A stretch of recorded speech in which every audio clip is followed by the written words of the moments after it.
This is English 201, Week 3, Part 6. Um, and it is at this point that we jump into Unit 2. We have successfully, Unit 1 was learn the 5 key terms and then see how they work on the phoenix and the turtle. Unit 2 is Kafka's metamorphosis. Now, some of you guys, Kafka is often taught by high school teachers. I totally get why. He's a very good choice for. If I was a high school teacher, I would definitely teach Kafka. I'd be a bad high school teacher, I think. But because also I say fuck a lot, and I don't think they want. I don't. Do high school teachers say fuck? I thought they probably don't. Um, I don't know. I don't think I would do good as a high school teacher. But the Kafka's good in high school because for a couple of reasons.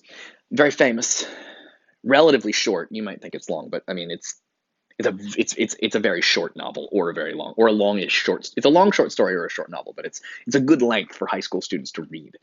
Um, it's also Kafka is he's a majorly important writer. He's actually probably one of the 3 most important writers in the 20th century, I would say.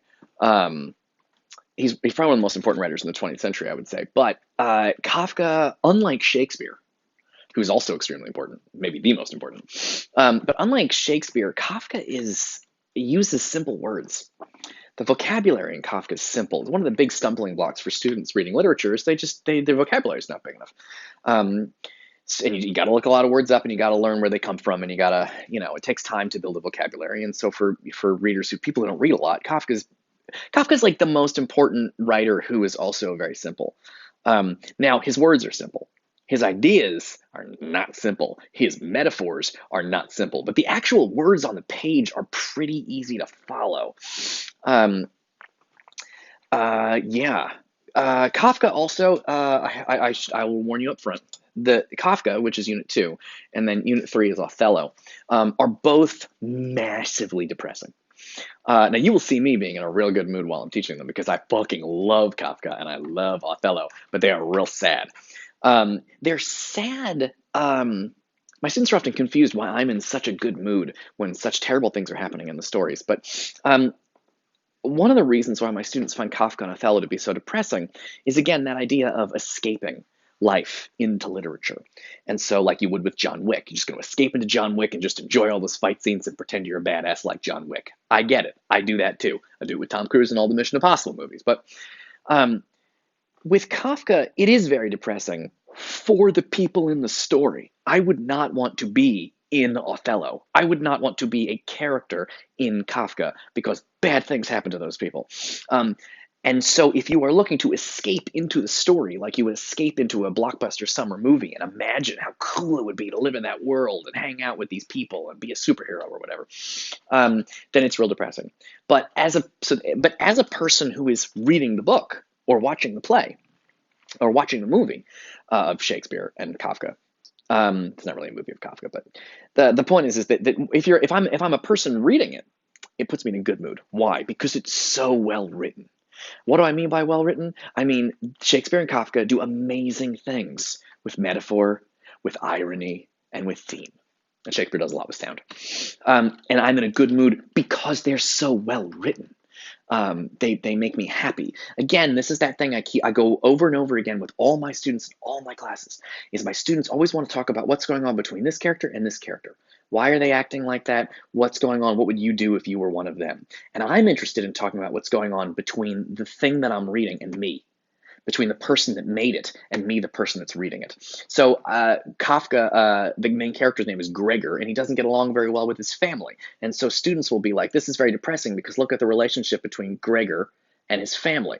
But I'm not interested in that. I'm interested in a little. You do have to understand that. That's summary. But if you want to get to the advanced shit like theme, I'm interested in the relationship between Kafka and me, the guy reading Kafka. And this relationship is extremely sad between Gregor and his family. But the relationship between me and Kafka, I feel quite pleased with it because Kafka's given me a gift, which is one of the most beautiful stories I've ever read. But it's real fucking sad and bad things happen to the main character. That's also true for Othello.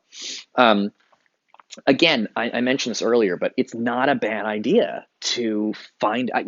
Your teachers always ask you, teachers give students books. Students refuse to read the books because they hate reading, and so they go online and they watch videos that summarize the books they were supposed to read, and then the teachers are like, I can't believe you're not don't do a summary, you need to read the book. I totally understand why they do that, because it is frustrating if someone reads a summary instead of the book.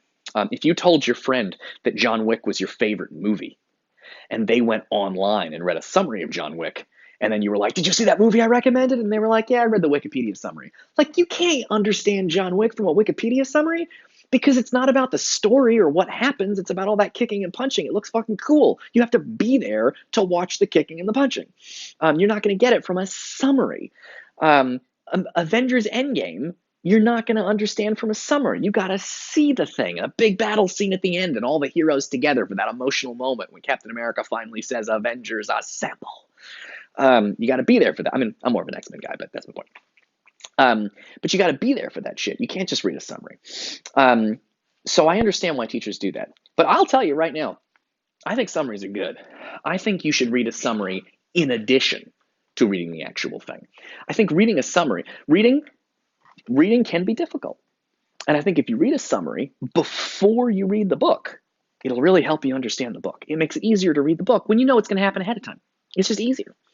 But then you can get more out of it. See, it's not hard to understand what's happening in John Wick. He's mad at a guy, he beats the shit out of him. Some guy tries to kill him, he kills him right back. You don't need to read a summary of John Wick. There's no reason for it.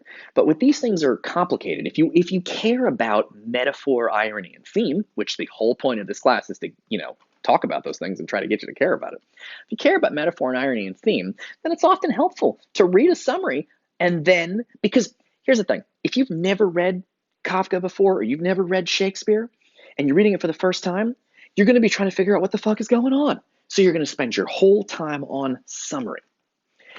If you read a summary ahead of time for Kafka or Shakespeare, then when you actually sit down to read Kafka and Shakespeare, you don't have to worry about the summary, because you know what happens? And now that frees up your brain to start paying attention to shit like metaphor, like irony, like theme, and like sound. So, and not really sound, but metaphor, irony, and theme. Yeah. Oh, also, I forgot to mention something earlier that I should have said. Theme is usually the last thing you want to talk about. You can't jump to theme. You kind of need to do metaphor and irony. Summary, metaphor, and summary comes first, then metaphor and irony in whatever order you want, and then theme.